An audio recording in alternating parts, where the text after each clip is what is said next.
The court of the young Henry VIII is seething with secrets and scandals, but we find that every ambition has a price. This is The Boleyn Curse by Alexandra Walsh. Now, this book is a dual timeline book. They are getting more and more popular, I think. I've read quite a few. I have to say, when I read such a book, I normally enjoy the historical part more than the contemporary. But this one, I enjoyed both equally. The pacing is great. And honestly, as you get further along in the book, it picks up in both timelines and it comes to a bit of a crashing end. However, it's not what you think. Now, the contemporary part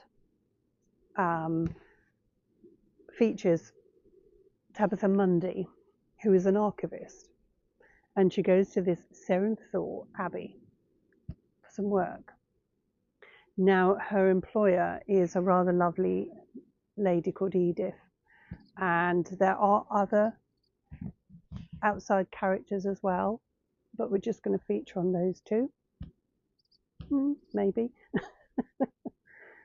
And as we read on, we find that in this abbey, she finds clues. It's like a treasure hunt to a lost manuscript by Chaucer, who wrote the Canterbury Tales.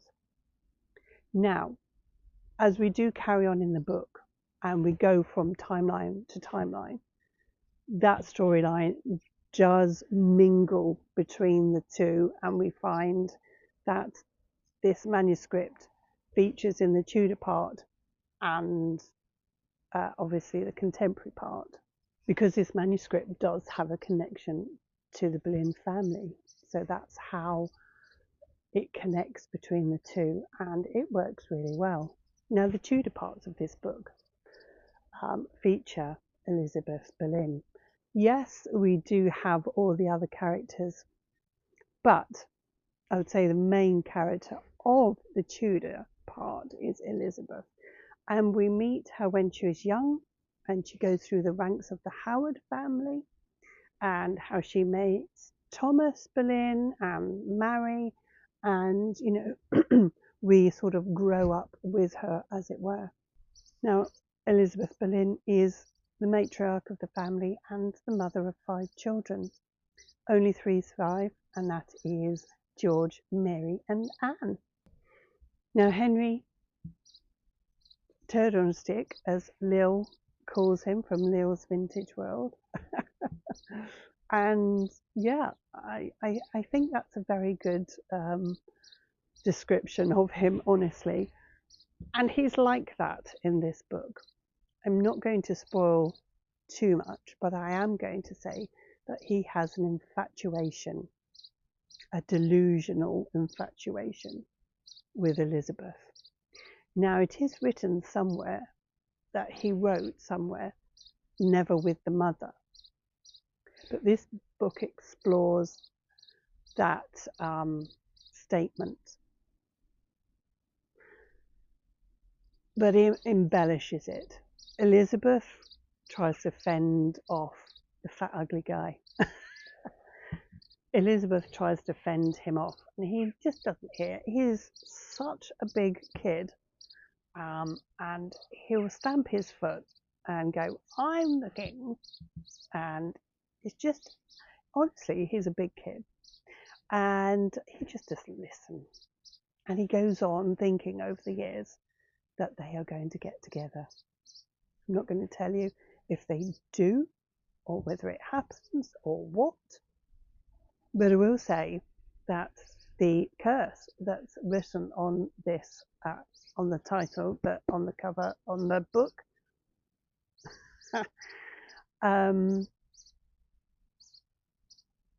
we do get to get inklings of it spread through the book. But I found that we do really get to find out that the root of this curse towards the end. Now we do have a list of all the characters. Yeah, of all the characters.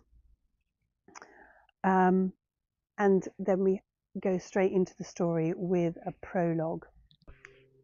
We do have a select bibliography at the back, because this book does feel like it's well researched, and it's obviously the author has read a lot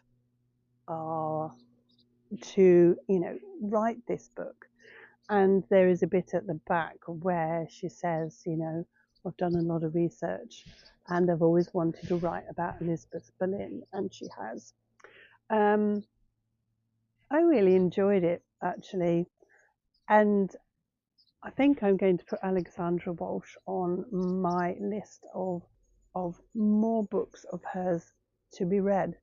This hasn't been out long, so go grab yourself a copy and take a read and find out for yourself what this curse was or is.